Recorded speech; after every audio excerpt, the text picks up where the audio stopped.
Hi, how's it going? This is Resin of Collingwood. I'm here to do my continue my review of the Halloween movies. Halloween 2, more the night he came home, more of the night he came home. The stars Jamie Lee Curtis, Donald Pleasance. Jamie Lee Curtis wore a wig in this one. She also wore a wig for the new one as well. Um, I love this movie. I've always given this movie a 9.5. Um, I don't know why I've never given it a solid 10. Everybody has their own rankings of a movie. Um, I think why, honestly, is because, and I know how this is going to sound, I wish we would have got more of the outside world's point of view of Michael Myers in this movie. I always feel this movie should have been longer in a way. I'm not saying it wasn't long enough. It certainly was. But I look to this day when I watch this, I enjoy the hell out of it. But always when I watch this, I always get the feeling that this movie should have been longer. That there should have been more to this. I know they revealed the sister connection officially in this movie. As I've touched on in the previous movie, um, fellow YouTuber and friend of mine, Daniel Culver Killenberg, shout out to him again, mentioned to me about the tombstone and could the original have laid the plot for the sister connection. It's a hell of a theory. I mean, that would it certainly leads to questions on whether it did or didn't for sure. But this officially tied in the sister connection. This movie here.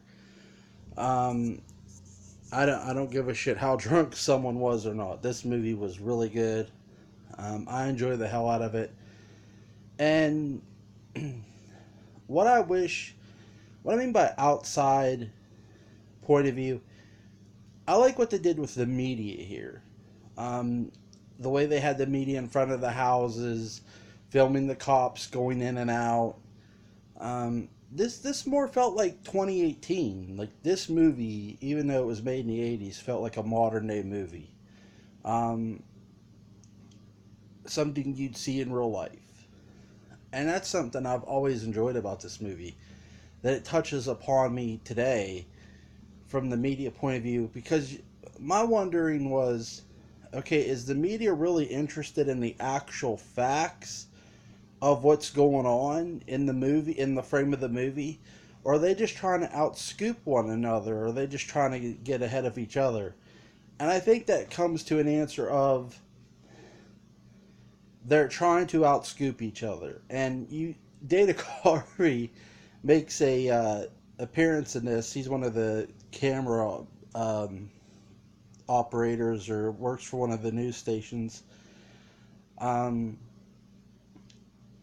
because you have the woman who says to Dana Carvey's character, "Get a statement. You need parents' permission. If you don't get a parent's permission, get a statement anyway." And that let me know right there that they were just trying to outscoop each other. And I always wondered why didn't they get into the facts of the case? And because they reported Sam Loomis, Donald Pleasant's character's words when he says he shot him 6 times. The female news reporter says his doctor claimed to have shot him 6 times, close range. Again, she's saying claimed. She wasn't there. She's reporting the news as she hears it. And I think here's another reason why I don't give this movie a 10. And this is key. Merrington Whittington comes to find Dr. Loomis at the when they go to the elementary school when they hear there's been a break in. And I know I'm jumping around at this movie. I promise I'm going to get into it. She says something I never forgot to this day. And even when I go back and watch this, I'm astounded to this. She says, she says to him, they want you to come back. They don't want anybody associated with this. Well, here's the problem. He's already been quoted through the media. I mean, there's people who know he works for Smith's Grove, so they know he's associated with them. Isn't it already too late to say someone isn't involved with Smith's Grove? I guess that's the one thing, and I know that's little to some, but to me, I'm going, isn't that just a little too late to do that? Like in that movie, in that course of this movie, because he's been quoted through the media. Not that that's his fault. They're just there and he's talking. They're not actually interviewing him, mind you. And they just report it. And when she comes there, I'm thinking, man, that's sort of too late. So I guess that's another reason I don't give this movie a 10 because of that. Because I don't see the sense in them coming to get him. They're afraid it'll endanger the patient rehabilitation program. Let me get this straight. And this is where I'm going to kill this. A patient escapes, murders some teens. This same patient who murdered his sister 15 years ago, and you're worried. Well, he wasn't a patient then, but he wasn't a patient in 1963. But you get what I'm saying. They're afraid it'll endanger the patient rehabilitation program. A patient who escaped from their mental asylum. A patient who has yet to stand actual trial for the murder of his sister. Why the fuck would it endanger their program when he shouldn't even be affiliated with that program? It's not like he's going to be on the program. What are they rehabilitating him for? You know what I'm saying? Like, that's another reason I don't give this movie. Okay, there's my reasons right there. I love this movie, but there's my reasons. I enjoy Donald Pleasence in this movie immensely. His performance is greatness. Jamie Lee Curtis is obviously greatness. I'll tell you who does not get the credit he deserves is, and I know he's a dick, is the side character of Bud, because of something he says. And it's not that he does a great performance or anything, but the little tidbit that he does when they're having that conversation in like the lounge area about Michael Myers, the one nurse is coming in and Julie saw Michael Myers. Where'd she see him? The other day coming to work, saw him walking through a field behind the old Ross River Drive-In. I think it's Lost River Drive-In. I can't pronounce it, sorry. And I love what Bud, because he's right. He says, wait, he didn't escape till last night. Julie's full of shit. That's the one thing, like him or hate him, I actually applauded that because I'm thinking, yeah, he's right. He didn't escape till last night. So why is there already are people just saying that to get famous that they saw him? That's the one thing they never really got into with, and I get why, it's inconsequential. They never got into with Halloween of people claiming to have seen Michael Myers when they really didn't. And I just wonder if that's going to take place in the next installment of this going off the new movie. Are people going to say they saw Michael Myers when they really didn't? Because that happened in the original Halloween too. So this movie, I love that when after it picks up right where it left off. I know I'm jumping in kind of late here with where it picks up from. I promised you guys a review, and here it comes. And Sam Loomis, who's played by Donald Pleasence, comes out, call the police, call the sheriff, tell him I shot him. Here's the thing, Donald Pleasence has been with the sheriff. So that's a goof up because he's with Sheriff Brackett, that's sort of a goof up in the movie. It is. Tell him I shot him. Is this some kind of joke? I've been trick or treated to death tonight. you don't know what death is, and he walks off, and then the score starts to play the opening. Alan Howarth, I love this score. Look, I've never complained about a Halloween score, but this is, I think, Halloween 2 is one of my favorites. The organ, I love it. Very Phantom of the Opera, like, and I'm a big fan of the Phantom of the Opera, the plays and stuff like that. So this really touched home for me. This opening score here more so than the first one. I love the first one. The first one is all time great. I love all the scores though too, so I can't complain.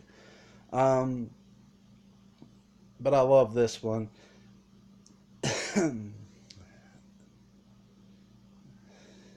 the uh, Mrs. Elrod. Mrs. Elrod dies of a heart attack. Okay, look, she's yelling at her husband, "Are you asleep again?" That sort of sounds like something my wife would say to me. "Are you asleep?" Like, maybe. But no, she reaches for a knife and she finds blood. She screams. I find this interesting. Her neighbor's hollering for her, and her neighbor doesn't hear a response. Instead of hanging up with the person she's on the phone with and potentially calling an ambulance, saying, "Hey, I heard my neighbor scream." An elderly lady, mind you, this isn't a kid screaming, this is an elderly lady. She's at least calling for a paramedic and maybe saying, "Hey, I think she might have saw something, or maybe she had a heart attack." Nope, none of that. I always found that a little strange. I get the girl on the phone doesn't know Michael Myers is out there. I get that, but still.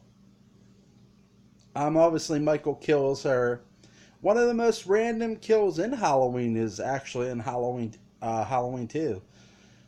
Is that girl. I feel that probably is the most random kill in all the franchise, is that kill there, because there's just no sense for him to kill her. There isn't. What's the point other than he's a killer? Um, to me, that still marks, to me, in my opinion, the most random kill in Halloween history is him killing that girl. I mean, there's just no sense in it. And he takes a real risk killing her, too, because she was on the phone. So, I always thought Michael Myers took risk, and that was definitely one of them. Definitely top three all time of taking a risk and killing a girl when, one, he didn't need to kill her, and two, I mean, she's on the phone. If she, instead of dropping the phone when she hears a sound and she says, if she says, "I think someone's in the house," to her friend, her friend's at least hanging up and calling the police. So I just feel that that was, from a character standpoint, one of the biggest risks they had. I know Michael takes a lot of risk in Halloween too, especially going through the hospital, and there's cameras all over the place that spot him.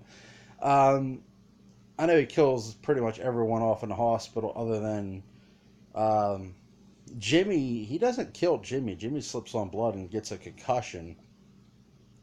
By the way, in the alternate version, in a televised version, Jimmy sits up in the back of the ambulance. If you've seen the televised version of Halloween 2, Jimmy sits up in the back of the ambulance. So he does live. Also, the guy that played Jimmy is actually um, Jamie Lee Curtis's husband in real life. That's actually her husband.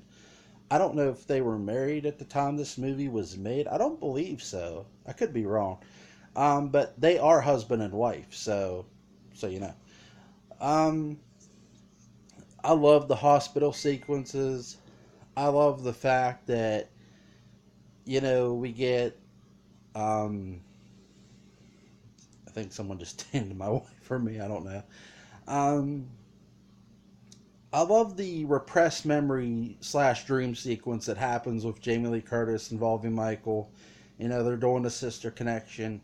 Then finally, in the car, Merrington Whittington tells Dr. Loomis what the file he didn't get to see. I can't believe they would keep something like that from him. But again, you get into the history of Halloween, and it's one of those things. Why did they keep it from him? don't you think that's something he should have known? I mean, he was his doctor. So, and then to me, to top it all off, one of the best hospital explosions in a movie, one of the best explosions in a movie, period. That people are gonna laugh at me. I feel that explosion tops the one in Die Hard. In my opinion, I know people are gonna kill me for that.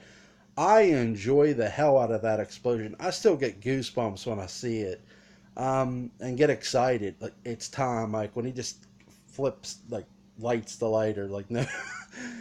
um, Laurie Strode, Jamie Lee Curtis's character takes cover. Michael walks out of the room.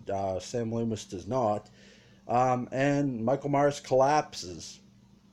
So Michael Myers actually does not stay in the room and burn up like a lot of people would have you believe. He actually walks out of the room. Um, and you know, and that really sets up Halloween 4 because yeah, firefighters are going to put out, their job is to put out fires, and they can't just let you burn alive even if you are a murderer. Um, I love Halloween 2. 9.5 again. I've just never been able to give this movie a 10. I will review Halloween 3 Season of the Witch next. You guys have a great one. Like, share, comment, subscribe. Have a happy Valentine's Day.